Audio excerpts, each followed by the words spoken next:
ਅੱਗੇ ਆਮ ਆਦਮੀ ਪਾਰਟੀ ਦੀ ਜੇ ਵੀ ਗੱਲ ਕਰੀਏ, ਲਮਕਦਾ ਆ ਰਿਹਾ ਸੀਗਾ ਉਹਨਾਂ ਦਾ ਕੰਮ ਮੁੱਖ ਮੰਤਰੀ ਦਾ ਚਿਹਰਾ, ਤੇ ਉਹ ਅੱਜ ਐਲਾਨ ਕਰਨਗੇ। ਪਿਛਲੇ ਕੁਝ ਦਿਨਾਂ ਤੋਂ ਜਦੋਂ ਪਿਛਲੇ ਦਿਨੀ ਅਰਵਿੰਦ ਕੇਜਰੀਵਾਲ ਆਏ ਨੇ ਤੇ ਉਹਨਾਂ ਨੇ ਪ੍ਰੈਸ ਕਾਨਫਰੰਸ ਕਰਕੇ ਇਹ ਕਹਿ ਕੇ ਖਲਬਲੀ ਜੀ ਮਚਾ ਦਿੱਤੀ ਸੀਗੀ ਕਿ ਜੀ ਮੈਂ ਤਾਂ ਚਾਹੁੰਦਾ ਸੀ ਕਿ ਭਗਵੰਤ ਮਾਨ ਹੋਰਾਂ ਦਾ ਚਿਹਰਾ ਅਨਾਉਂਸ ਕਰ ਦਿੱਤਾ ਜਾਵੇ, ਕਿਉਂਕਿ ਉਹ ਵੱਡੇ ਲੀਡਰ ਨੇ, ਪਾਰਟੀ 'ਚ ਵੱਡਾ ਨਾਮ ਹੈ, ਪੰਜਾਬ ਦੇ ਲੋਕ ਉਹਨਾਂ ਨੂੰ ਪਸੰਦ ਕਰਦੇ ਆ। ਤੇ ਨਾਲ ਇਹ ਵੀ ਕਹਿ ਦਿੱਤਾ ਕਿ ਉਹਨਾਂ ਨੇ ਕਿਹਾ ਨਹੀਂ, ਅਸੀਂ ਪੰਜਾਬ ਦੇ ਲੋਕਾਂ ਤੋਂ ਫਤਵਾ ਲਈਏ। ਇੱਕ ਨੰਬਰ ਜਾਰੀ ਕਰ ਦਿੱਤਾ, ਇਹਦੇ ਉੱਤੇ ਕਾਲ ਕਰੋ, ਟੈਕਸਟ ਕਰੋ, ਵਟਸਐਪ ਕਰੋ। ਇਹ ਕਿਹਾ ਜਾਂਦਾ ਜੇ ਪਾਰਟੀ ਦੇ ਮੰਨੀਏ ਤਾਂ ਲੱਖਾਂ ਦੀ ਗਿਣਤੀ ਦੇ ਵਿੱਚ ਉਹਨਾਂ ਨੂੰ ਫੋਨ ਕਾਲਸ, ਟੈਕਸਟ ਮੈਸੇਜ ਤੇ ਵਟਸਐਪ ਮੈਸੇਜ ਆਏ ਨੇ। ਇਹ 15 ਤੋਂ 18 ਲੱਖ ਵੀ ਕਹੇ ਜਾ ਰਹੇ ਆ। ਕੱਲ ਦੁਪਹਿਰ ਤੱਕ 15 ਲੱਖ ਕਹੇ ਜਾ ਰਹੇ ਸੀ, ਸ਼ਾਮੀ 18 ਲੱਖ ਕਹੇ ਜਾ ਰਹੇ ਆ। ਉਸ ਤੋਂ ਬਾਅਦ ਇਹ ਹੋਰ ਵੱਧ ਦੱਸੇ ਗਏ ਆ। ਕਿੰਨੇ ਆਏ ਆ ਇਹ ਤਾਂ ਐਗਜ਼ੈਕਟ ਡਾਟਾ ਤਾਂ ਜਿਹੜੀ ਉਹ ਪਾਰਟੀ ਜਾਣਦੀ ਆ। ਇਹ ਜ਼ਰੂਰ ਹੈ ਕਿ ਪਾਰਟੀ ਨੇ ਇੱਕ ਵੱਡਾ ਡਾਟਾ ਜ਼ਰੂਰ ਇਕੱਠਾ ਕਰ ਲਿਆ, ਕਿਉਂਕਿ ਅੱਜ ਦੇ ਹਾਈਟੈਕ ਯੁੱਗ ਦੇ ਵਿੱਚ ਇਹ ਚੀਜ਼ਾਂ ਬਹੁਤ ਮਾਇਨੇ ਰੱਖਦੀਆਂ ਨੇ। ਕਿਸੇ ਦੇ ਨਾਲ ਡਾਇਰੈਕਟ ਲਿੰਕ ਇਸ ਡਾਟਾ ਦੇ ਰਾਹੀਂ ਹੋ ਜਾਣਾ। ਜਦੋਂ ਤੁਸੀਂ ਇਹ ਡਾਟਾ ਜੇ ਮੁੱਲ ਖਰੀਦਦੇ ਹੋ, ਜਿਹੜੀਆਂ ਮਲਟੀਨੈਸ਼ਨਲ ਫੂਡ ਚੇਨਸ ਨੇ, ਉੱਥੋਂ ਬੜਾ ਮਹਿੰਗਾ ਮਿਲਦਾ।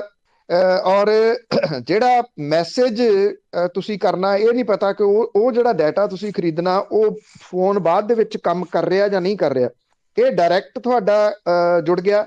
ਜਿਸ ਵਿਅਕਤੀ ਨੇ ਕਾਲ ਕੀਤੀ ਉਹ ਵੀ ਡਾਇਰੈਕਟ ਜੁੜ ਗਿਆ, ਉਹਦੇ ਪਰਿਵਾਰ ਇੱਕ ਕਿਸਮ ਦੇ ਨਾਲ ਜੁੜ ਗਏ। ਇਹਦਾ ਲਾਹਾ ਕਿੰਨਾ ਕੁ ਵੋਟਾਂ ਦੇ ਵਿੱਚ ਪਾਰਟੀ ਲਊਗੀ, ਕਿਹਾ ਜਾ ਸਕਦਾ ਕਿ ਲਊਗੀ, ਕਿਉਂਕਿ ਉਹ ਆਪਣਾ ਮੈਸੇਜ ਭੇਜਣ ਦੇ ਵਾਸਤੇ ਇਸ ਡਾਟਾ ਨੂੰ ਵਰਤੂਗੀ। ਅੱਜ ਅਰਵਿੰਦ ਕੇਜਰੀਵਾਲ ਫਿਰ ਆ ਰਹੇ ਆ ਇੱਥੇ ਮੋਹਾਲੀ ਦੇ ਵਿੱਚ, ਪ੍ਰੈਸ ਕਾਨਫਰੰਸ ਰੱਖੀ ਗਈ ਆ। ਉੱਥੇ ਮੁੱਖ ਮੰਤਰੀ ਕੌਣ ਹੋਊਗਾ ਆਮ ਆਦਮੀ ਪਾਰਟੀ ਦਾ, ਇਹਦੇ ਵਾਸਤੇ ਐਲਾਨ ਕੀਤਾ ਜਾਊਗਾ।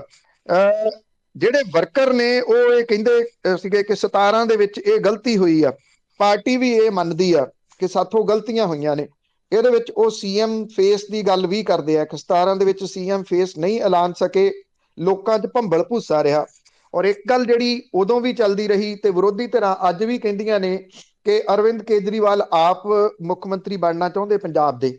ਇਹ ਵੀ ਜਿਹੜਾ ਉਹ ਅੱਜ ਲੋਕਾਂ ਦਾ ਜਿਹੜਾ ਉਹ ਭੁਲੇਖਾ ਦੂਰ ਹੋ ਸਕਦਾ ਵਿਰੋਧੀ ਧਿਰਾਂ ਦਾ, ਖਾਸ ਤੌਰ ਦੇ ਉੱਤੇ ਕਿਹਨੂੰ ਐਲਾਨਿਆ ਜਾਊਗਾ, ਕਿਹਨੂੰ ਕਿੰਨੀਆਂ ਵੋਟਾਂ ਪਈਆਂ ਨੇ। ਪਰ ਇਹ ਲਗਭਗ ਤੈਅ ਆ ਕਿ ਆਮ ਆਦਮੀ ਪਾਰਟੀ ਨੇ ਭਗਵੰਤ ਮਾਨ ਹੋਰਾਂ ਦਾ ਨਾਮ ਮੂਹਰੇ ਕਰਨਾ।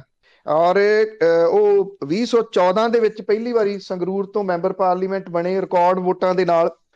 ਉਦੋਂ ਮੋਦੀ ਲਹਿਰ ਸੀ ਤੇ ਬਾਅਦ ਦੇ ਵਿੱਚ 2019 ਦੇ ਵਿੱਚ ਪੂਰੇ ਮੁਲਕ ਦੇ ਵਿੱਚੋਂ ਇੱਕੋ ਪਾਰਟੀ ਦਾ ਜਿਹੜਾ ਫੇਸ ਸੀਗਾ ਉਹ ਮੈਂਬਰ ਪਾਰਲੀਮੈਂਟ ਦੇ ਤੌਰ ਤੇ ਆਇਆ, ਉਹ ਵੀ ਭਗਵੰਤ ਮਾਨ ਸੀ। ਔਰ 19 ਦੇ ਵਿੱਚ ਇੱਕ ਟਫ ਫਾਈਟ ਸੀਗੀ, ਜਿਹੜੀਆਂ ਬਾਕੀ ਵਿਰੋਧੀ ਧਿਰਾਂ ਨੇ ਉਹਨਾਂ ਸਾਰੀਆਂ ਨੇ ਜ਼ੋਰ ਲਾਇਆ ਕਿ ਕਿਸੇ ਤਰੀਕੇ ਨਾਲ ਭਗਵੰਤ ਮਾਨ ਨੂੰ ਹਰਾਇਆ ਜਾਵੇ, ਪਰ ਉਹ ਸੰਗਰੂਰ ਲੋਕ ਸਭਾ ਹਲਕੇ ਤੋਂ ਫੇਰ ਜੇਤੂ ਰਹੇ।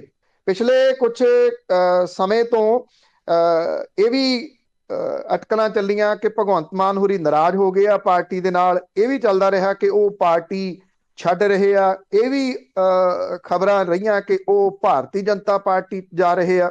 ਹਾਲਾਂਕਿ ਉਹਨਾਂ ਨੇ ਪ੍ਰੈਸ ਕਾਨਫਰੰਸ ਕਰਕੇ ਇਹ ਵੀ ਦੱਸਿਆ ਇੱਕ ਵਾਰੀ ਕਿ ਭਾਰਤੀ ਜਨਤਾ ਪਾਰਟੀ ਨੇ ਉਹਨਾਂ ਨੂੰ ਵੱਡੀ ਆਫਰ ਕੀਤੀ ਹੈ।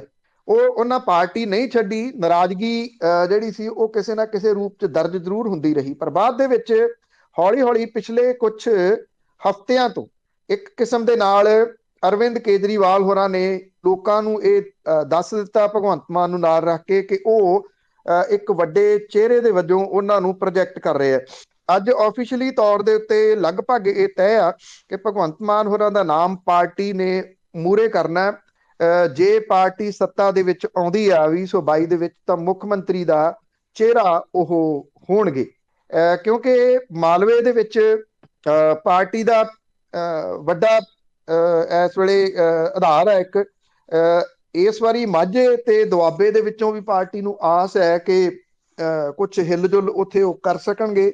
ਮਾਲਵੇ ਦੇ ਵਿੱਚ ਭਗਵੰਤ ਮਾਨ ਦਾ ਆਧਾਰ ਬਹੁਤ ਹੈ ਤਾਂ ਪੰਜਾਬ ਦੇ ਵਿੱਚ, ਔਰ ਪੰਜਾਬ ਦੇ ਵਿੱਚ ਇਸ ਵੇਲੇ ਜਿਹੜੇ ਕਰਾਊਡ ਪੁੱਲਰ ਨੇ ਉਹਨਾਂ ਦੇ ਵਿੱਚੋਂ ਪਹਿਲੇ ਨੰਬਰ ਦੇ ਉੱਤੇ ਕਿਹਾ ਜਾ ਸਕਦਾ ਜਿਹਦੇ ਨਾਂ ਦੇ ਉੱਤੇ ਇਕੱਠ ਹੁੰਦੇ ਆ। ਬੇਸ਼ੱਕ ਇਸ ਵਾਰੀ ਰੈਲੀਆਂ ਤਾਂ ਨਹੀਂ ਹੋਣੀਆਂ, ਪਰ ਇੰਨਾ ਜ਼ਰੂਰ ਹੈ ਕਿ ਭਗਵੰਤ ਮਾਨ ਦਾ ਨਾਮ ਸਿਆਸੀ ਰੂਪ ਦੇ ਵਿੱਚ ਉਹਦੇ ਸਟਾਇਰ ਦੀ ਵਜ੍ਹਾ ਕਰਕੇ ਇੱਕ ਵੱਡਾ, ਇਹਦੇ ਨਾਲ ਪਾਰਟੀ ਨੂੰ ਕਿੰਨਾ ਫਾਇਦਾ ਹੁੰਦਾ ਆਉਂਦੇ ਦਿਨਾਂ ਦੇ ਦੌਰਾਨ ਇਹ ਜ਼ਰੂਰ ਰਹੂਗਾ। ਪਰ ਦੂਜਾ ਇਹਦਾ ਪੱਖ ਇਹ ਵੀ ਆ ਕਿ ਜਿਹੜੀਆਂ ਵਿਰੋਧੀ ਧਿਰਾਂ ਨੇ ਉਹਨਾਂ ਤੋਪਾਂ ਦੇ ਮੂੰਹ ਵੀ ਇੱਕਦਮ ਭਗਵੰਤ ਮਾਨ ਵਾਲੀ ਸਾਈਡ ਨੂੰ ਹੋ ਜਾਣੇ ਆ।